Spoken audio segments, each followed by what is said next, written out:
오늘 우리 자신을 산 제물로 하나님께 드리며 영적 예배 드리는 여러분 한 분 한 분 가운데 우리 하나님의 기쁨이 충만하기를 주의 이름으로 축원합니다.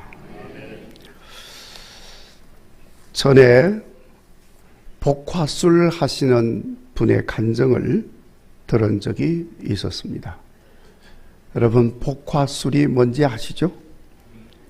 복화술이라는 것은 입술을 움직이지 않고 배로 소리를 내는 기술, 그래서 배복자입니다. 복화술이라 그러는데 그분은 참 아주 탁월한 재능을 가지고 있습니다. 근데 그분이 아주머니 인형을 하나 들고 나와가지고 이제 그 인형하고 대화를 하는 거예요. 근데 인형이 무슨 소리를 내겠습니까? 이제 자기 복화술로 소리를 내는 겁니다. 그 내용이 너무너무 참 재미가 있어요. 뭐 들어보신 분도 있겠지만은 그 아주머니 인형에게 요즘 남편하고 관계가 좋습니까? 하고 물으니까 그 아주머니 인형이 말하기를 안 좋아. 내 편인 줄 알았는데 남의 편이야. 남편이라고. 그러면서 하는 말이 내 남편은 로또야. 그러니까 깜짝 놀랐어. 무슨 남편을 로또라고 그러니까 뭐 대박 터진 일이 있나 싶어서 그게 무슨 말입니까? 하고 물으니까 안 맞아. 열이면 열 하나도 안 맞아. 하나도 안 맞는다는 거예요. 참 재치가 있는 그런 내용이었습니다. 여러분 대체로 부부들이 서로 잘 맞는 사람이 별로 없어요. 저도 안 맞아. 잘 안 맞아. 그런 편인데 여러분 대충 안 맞지만 맞추려고 노력하면서 이제 사는 거죠. 딱딱 맞는 사람이 뭐 있겠습니까? 그렇죠? 안 맞아요. 그런데 요즘 젊은 사람들은 보면은 이 맞추려는 노력도 없는 것 같아요. 참 안타깝습니다. 그러다 보니까 맞추려는 노력도 없다 보니까 안 맞다고 그냥 헤어지는 거예요. 그래서 가정이 깨지고 우리나라가 이제는 전 세계에서 이혼율이 제일 높은 나라가 되어버렸습니다. 맞추려는 노력이 없는 거지요. 자, 그렇지만 여러분 금년에는 우리 국일교회 모든 부부들은 서로 마음이 잘 맞아서 같은 편 되시기 바랍니다. 열이면 열 하나도 안 맞는 로또같이 되지 말고 열이면 열 다 맞는 마음이 되시기를 간절히 바랍니다. 이건 뭐 부부간의 관계만이 아니고 우리 하나님과도 잘 맞으시기를 간절히 바랍니다. 이웃과도 맞으시고 또 성도들 상호간에도 마음이 잘 맞으시는 아름다운 관계가 있어지기를 바랍니다. 그래서 오늘은 이 본문의 말씀을 통해서 먼저 하나님 마음에 잘 맞는 성도가 되자는 제목으로 말씀을 나누고 드리려고 합니다. 여러분 성경에 나오는 많은 인물들이 있는데 그 중에서 하나님 마음에 가장 잘 맞는 인물이 있다면 누구일 것 같아요? 오늘 말씀에 나와 있죠. 그래서 이 말씀을 읽은 겁니다. 뭐 다 맞지만은 오늘 말씀을 보면은 다윗이 사무엘 선지자를 통해서 이스라엘의 새로운 왕으로 기름 부음을 받는 내용이 기록이 되어 있습니다. 원래 사무엘상 13장 14절을 보시면 다윗보다 먼저 이스라엘의 왕이 되어서 기름 부음 받은 사람 사울이라고 하는 사람이 나오는데 그 사울에 대해서 말씀하기를 그는 하나님 마음에 맞는 사람이라 이렇게 기록을 하고 있어요. 그런데 얼마 후에 그만 이 사울은 하나님 앞에 버림을 받았습니다. 하나님 마음을 저버린 거죠. 안 맞은 거죠. 그래서 사울을 대신할 왕을 찾았는데 하나님이 지시하셔서 베들레헴에 살고 있는 이새의 집으로 가게 되고 그곳에서 이새의 8 아들 중에서 막내인 어린 다윗이 택함을 받게 됩니다. 12절 말씀을 보면 다윗이 사무엘 앞으로 나올 때 하나님께서 그 사무엘에게 말씀하시기를 이가 거니 일어나 기름을 부어라 하고 말씀을 하셨습니다. 그러니까 다윗은 하나님 마음에 맞는 사람이었다는 것입니다. 그러니까 사도행전 13장 22절 말씀에 사도 바울이 전도 여행을 하는 가운데 비시디아 안디옥에 이르러서 그 회당에 가서 복음을 전하면서 다윗에 대해서 증거할 때에 하나님께서 내가 이새의 아들 다윗을 만나니 내 마음에 맞는 사람이라 하고 증거를 하고 있음을 볼 수가 있습니다. 그러니까 여러분 누가 뭐라고 해도 성경에 나오는 인물 중에 가장 하나님 마음에 맞는 사람 하면 다윗이라고 말해서 조금도 잘못이 없습니다. 사울도 하나님 마음에 맞는 사람이라고 하지 않았습니까? 예, 그렇지만은 사울은 나중에 변질이 되었습니다. 그러나 다윗은 끝까지 하나님 마음에 맞는 사람으로 살았습니다. 그러니까 여러분 우리도 다윗처럼 이 믿음의 길 끝까지 하나님 마음에 맞는 사람으로 훌륭하게 살아가는 삶이 되시기를 간절히 바랍니다. 자, 그러려면은 하나님 마음에 맞는다는 말이 무슨 말인지를 먼저 우리가 좀 알아야 할 필요가 있습니다. 하나님 마음에 맞는다는 말은 하나님 마음을 따른다는 의미를 가지고 있어요. 그러니까 하나님을 따르지 아니하고 딴 길로 가면서 뭐 하나님 마음에 맞느니 안 맞느니 이런 말은 할 수가 없습니다.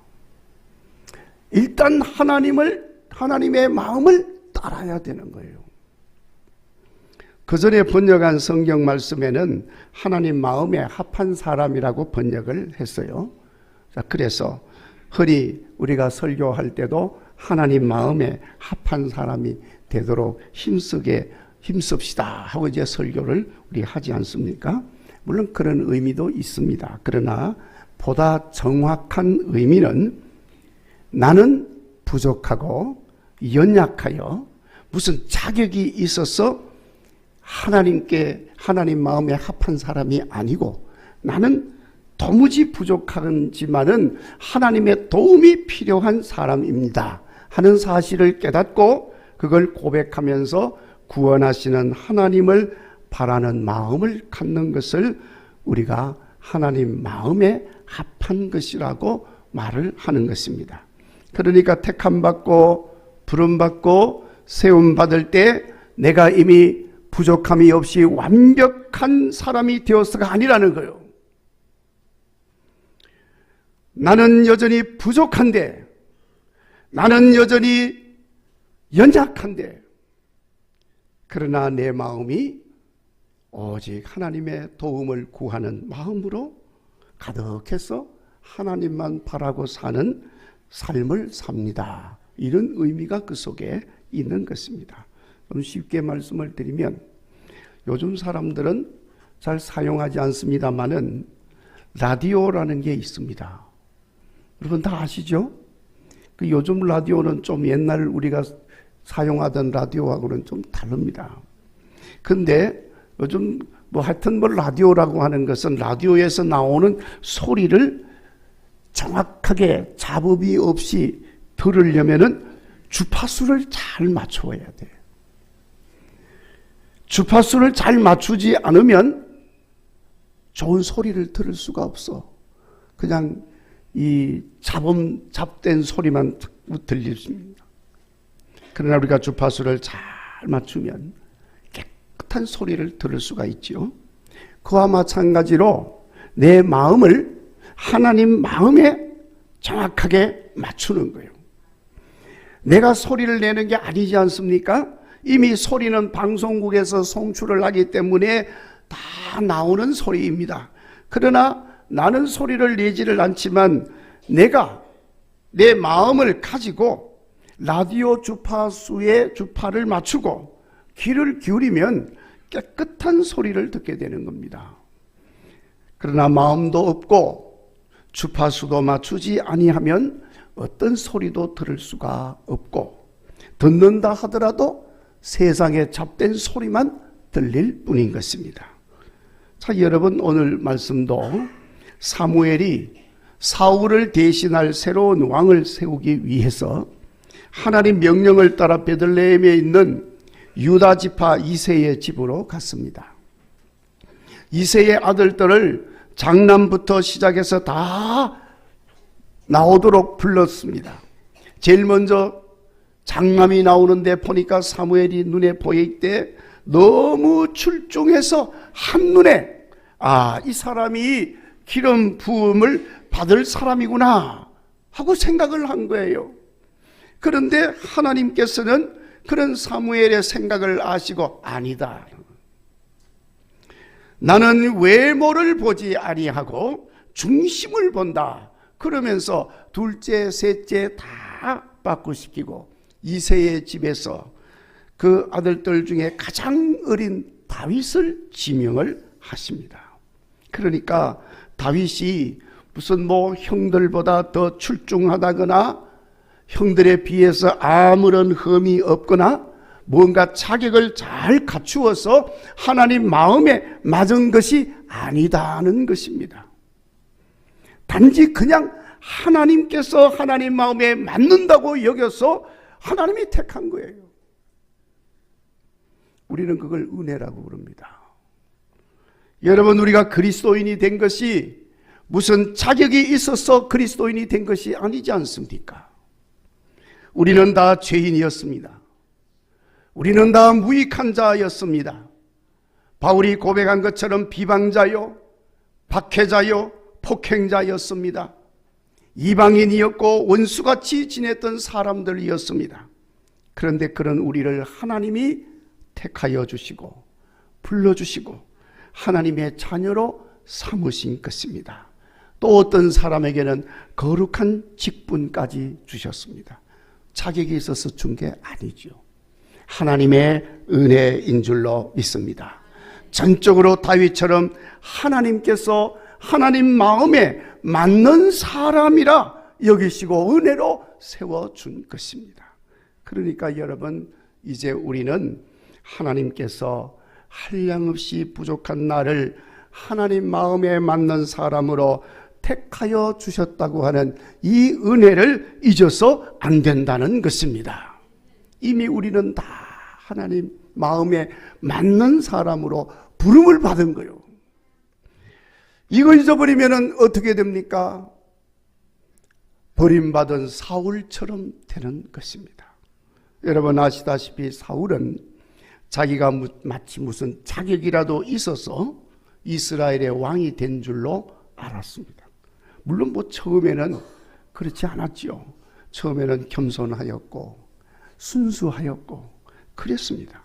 그런데 왕이 되고 나니까 그 마음에 그만 그 순수한 마음이 없어진 거예요. 겸비한 마음이 없어졌습니다. 교만한 마음으로 가득히 채워졌습니다. 그러니까 하나님을 거역하고 하나님 말씀도 듣지도 아니하고 얼마나 하나님 말씀을 안 들었는지 사무엘이 순종이 제사보다 낫습니다. 그러면서 책망까지 할 정도였습니다.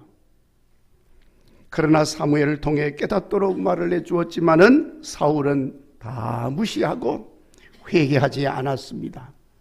하나님을 버렸습니다. 하나님 앞에 망령된 행동을 했습니다. 하나님의 도움을 구하지 아니하고 오히려 무당에게 도움을 구하고 귀신에게 도움을 구했습니다. 결국에 버림받았습니다. 사울 자신은 물론이지만 그의 자식들과 그의 온 집안이 멸문지화를 당하고 말았습니다. 그러니까 우리는 항상 나는 부족한데 하나님 마음에 맞는 사람으로 택함 받았다는 은혜를 잊어서 안 된다는 말씀입니다. 그리고 하나님 마음에 맞는 자로서의 삶을 우리가 살아야 되는데 어떻게 사는 겁니까? 내가 하나님 마음에 맞는 자로 부름을 받았어. 그러니까 그 부름받은 자로서의 응답하는 삶을 살아야 돼요. 그 응답하는 삶이 어떤 겁니까? 하나님, 내가 무슨 자격이 있었어? 이렇게 하나님 앞에 부름받은 게 아니고 나는 부족합니다. 나는 무익한 종입니다. 나는 아직도 어립니다. 나는 하나님 앞에 감히 설 수 없는 종입니다. 이렇게 나의 부족한 것을 고백할 수 있어야 합니다. 그리고 나의 부족함을 고백하니까 하나님의 도움을 구해야 되겠지요. 하나님, 나를 불쌍히 여기시고 도와주시옵소서. 그리고 두렵고 떨리는 마음으로 여호와 하나님의 이름을 영화롭게 하는 삶을 살아야 합니다. 이렇게 응답하는 사람이 하나님의 마음에 맞는 사람의 모습을 가진 거예요. 여러분, 사울도 처음에는 그렇게 했습니다. 그러나 시간이 지나가면서 그 마음이 변하여진 것입니다. 그러니까 처음 마음이 없어진 거죠. 교만하게 된 것입니다. 자, 그러면서 하나님 마음에 맞는 사람으로서의 삶을 살지 못하게 되고 주파수를 다른 데로 돌려버리게 되고 버림을 받게 된 것입니다. 자, 여러분, 우리가 하나님 마음에 맞는 사람으로서 살려면 그러니까 항상 언제나 처음 마음을 잊어서 안 됩니다. 나의 처음 마음이 바로 하나님 마음에 맞는 마음인 것을 깨달으시기를 바랍니다. 처음 마음이 어떤 것입니까? 어린아이 같이 순수한 마음이었습니다. 겸손한 마음이었습니다. 불같이 뜨거운 사랑의 마음이었습니다. 열심히 행하는 마음이었습니다. 그러니까 여러분, 항상 처음 마음으로 응답하심으로 우리 하나님 마음에 맞는 사람의 삶을 훌륭히 살아갈 수 있기를 바랍니다. 그리고 하나님 마음에 맞는 사람은 여러분 그 마음의 중심이 항상 하나님께 있는 겁니다. 주파수를 맞추어 놓았으니까. 말씀드린 대로 하나님이 다윗을 택하여 세우실 때 7절 말씀에 있는 것처럼 외모로 보지 아니하고 중심을 보았다 그러지 않습니까? 그러니까 다윗의 중심을 보고 하나님이 마음에 맞는 자로 세우신 것입니다. 중심을 본다는 것은 본심을 보는 거지요. 있는 모습 그대로를 보는 것입니다. 뭐 꾸민 것도 없고 뭐 그들떠한 말로 뭐 이렇게 하는 것도 아닙니다. 그냥 있는 모습 그대로 순수한 모습을 보여주는 거죠. 물론 그 속에는 허물된 것도 있고 부족한 것도 있지만 내 모습 그대로 우리 주님 앞에 나의 모습을 드러내고 보여주는 그것이 본심이고 그것이 처음 마음이고 중심에 있는 것입니다. 그런 마음을 가진 다윗을 이런저런 허물이 있고 부족한 것이 있지만은 하나님은 하나님 마음에 맞는 사람으로 택하시고 불러주신 것입니다. 우리는 이런 마음을 가진 사람을 코람데오라고 하는 것입니다. 내 모습 그대로 하나님 앞에 서 있는 사람입니다. 왜 내가 하나님 앞에 서 있습니까? 하나님의 말씀을 듣고 따르고자 하는 것이기 때문입니다. 여러분, 오늘 우리가 사는 세상은 이렇게 하나님 앞에 서서 사는 사람들이 희귀한 그런 시대입니다. 마치 사사시대의 마지막 때 엘리가 제사장으로 섬기던 때 여호와의 말씀이 희귀하여 이상이 흔히 보이지 않았다고 했는데 여호와의 말씀이 희귀하여 이상이 보이지 않으니까 나라가 온통 어두워졌습니다. 육적으로 영적으로 캄캄한 암흑의 시대가 된 것입니다. 그래서 잠언에도 보면은 묵시가 없으면 사람들이 방자히 행한다고 했는데 그래서 망하게 되는 거지요. 여러분, 오늘 우리가 사는 이 시대가 바로 그런 시대입니다. 가만히 보십시오. 백성들이 얼마나 방자히 행하고 있습니까? 하나님은 안중에 없습니다. 하나님이 안중에 없으니 법도 없고 질서도 없는 것입니다. 그런데 바로 그런 때 하나님이 사무엘을 부르시고 말씀하여 주셨습니다.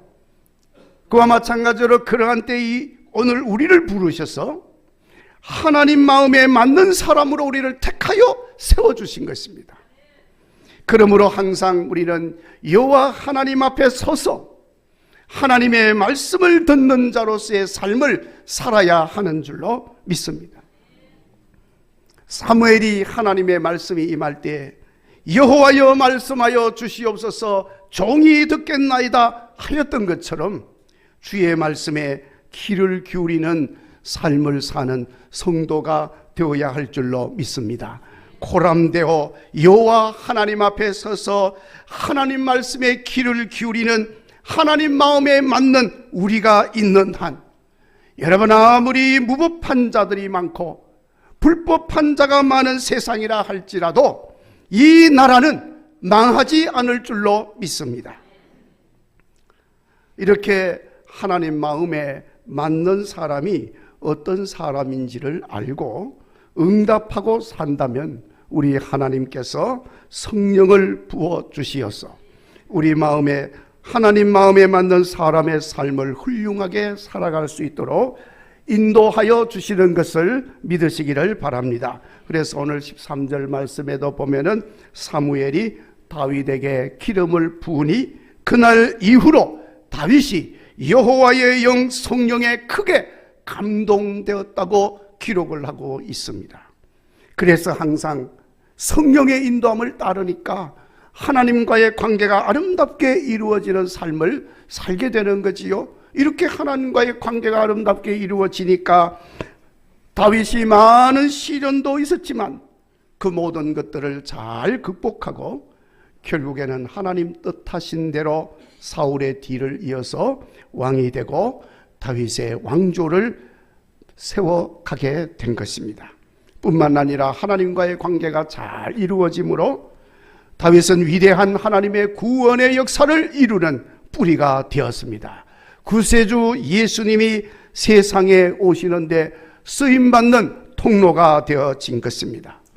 성도 여러분, 우리가 하나님 마음에 맞는 사람이 되겠다는 것보다는 이미 하나님 마음에 맞는 자로 부르심 받았다는 사실을 기억하시고 2025년 새해에는 온전히 하나님 마음의 주파수를 맞추어서 초점을 맞추어서 하나님 마음에 맞는 사람으로 쓰임받도록 기도하는 여러분 되시기를 바랍니다. 이렇게 하나님과의 관계뿐만 아니라 그래서 우리 성도들 간의 관계 속에서 또 이웃들 간의 관계 속에서도 관계가 잘 맺어지므로 우리 하나님께서 맺으시는 아름다운 열매로 가득하게 되는 그런 해가 되시기를 주의 이름으로 축원합니다.